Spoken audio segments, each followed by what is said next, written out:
मैं गरिमा अग्रवाल आप सभी का वंदन करती हूँ, अभिनंदन करती हूँ।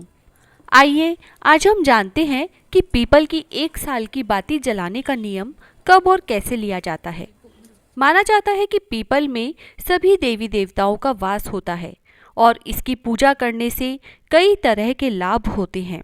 पीपल की जड़ में भगवान विष्णु, तने में केशव, शाखाओं में नारायण, पत्तों में भगवान हरि और फलों में सभी देवता निवास करते हैं।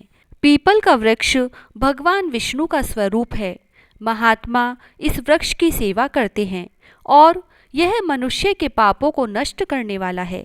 पीपल में पितरों और तीर्थों का निवास होता है, इसीलिए आप अपनी मनोकामनाओं की पूर्ति के लिए पीपल दीपदान का 1 साल का नियम जरूर लें। यह नियम वैशाख की पूर्णिमा से अगली वैशाख पूर्णिमा तक लिया जाता है। इसके लिए वैशाख पूर्णिमा के दिन सुबह स्नानादि से निवृत्त होकर पीपल वृक्ष की पूजा करें और अपनी मनोकामनाओं के साथ पीपल वृक्ष दीपदान का 1 साल का नियम का प्रण लें। फिर रोजाना सुबह या शाम के समय जब भी आपको सुविधा हो यह बाती जला सकते हैं, लेकिन ध्यान रखें सुबह ये दीप आप सूर्योदय के बाद ही जलाएं, क्योंकि सूर्योदय से पहले पीपल के पेड़ में अलक्ष्मी निवास करती है जो दरिद्रता का प्रतीक मानी जाती है।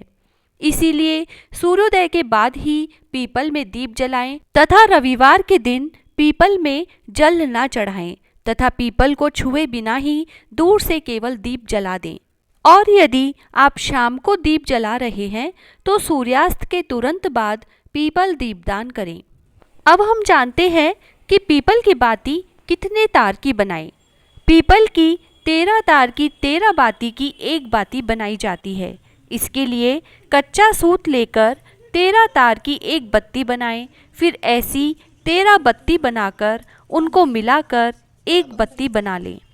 यानी हम 13 को 13 से गुना करेंगे तो एक बाती में 169 यानी 169 तार होते हैं, जिसको आप अपने कच्चे सूत की तारों की गिनती के हिसाब से बनाएं, क्योंकि कच्चा सूत बाजार में अलग अलग गिनती के तारों में मिलता है। जैसे कोई 1 तार का सूत होता है, कोई 4 तार का, कोई 3 तार का या 5 तार का, ऐसे कई तार के सूत मिलते हैं। ऐसे आपके पास जितने भी तारों की गिनती का सूत हो उस हिसाब से या तो एक साथ 169 तार की यानी 169 तार की बाती बना लें, या फिर 13-13 तार की 13 बत्ती बनाकर एक बत्ती बनाएं। इस तरह की आप पूरे साल की 365 बाती या तो एक साथ बनाकर रख लें या अपनी सुविधा के अनुसार रोजाना बना लें। अब हम जानते हैं पीपल की बत्ती जलाने के कुछ जरूरी नियम। हमें पीपल का दीप कैसे प्रज्वलित करना है उसका भी ध्यान रखें कि दीप जलाकर 3 बार पीपल की जड़ की आरती उतारें, फिर 3 बार ऊपर हाथ ले जाते हुए पूरे वृक्ष की ओम की आकृति बनाते हुए आरती उतारकर दीप अर्पित करें। पीपल की बातियों को आप सरसों के तेल में भिगोकर जलाएं। इन बातियों को बनाते समय यह ध्यान रखें कि आपके हाथ साफ और शुद्ध हो। जिस स्थान पर बैठकर आप बाती बना रहे हैं वह स्थान भी साफ सुथरा हो, साथ ही बाती तेल में अच्छी तरह से भीगी हुई हो। आधी सूखी या बिना अच्छे से तेल में भिगोई बाती जलाने से इसका फल नहीं मिलता है। यदि किसी दिन बाती नहीं जला पाए हैं तो अगले दिन 2 बाती जलाएं, लेकिन बिना किसी महत्वपूर्ण कारण के बाती जलाना ना छोड़ें। इस तरह पीपल की बाती जलाने के इन कुछ नियमों का पालन जरूर करें। अब हम जानते हैं पीपल दीपदान की उद्यापन विधि।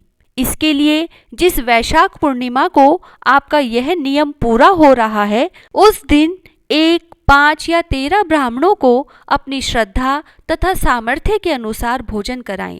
यह भोजन यदि संभव हो तो आप पीपल के वृक्ष के नीचे भी करा सकते हैं। इसके बाद ब्राह्मण के 5 वस्त्र, दक्षिणा, काले तिल व सरसों के तेल का दान करें। इस तरह इस दीपदान का उद्यापन किया जाता है। हम कामना करते हैं कि आपके द्वारा लिया गया यह दीपदान नियम सफलतापूर्वक पूरा हो तथा आपकी सभी मनोकामनाएं पूरी हो। जय श्री राधे।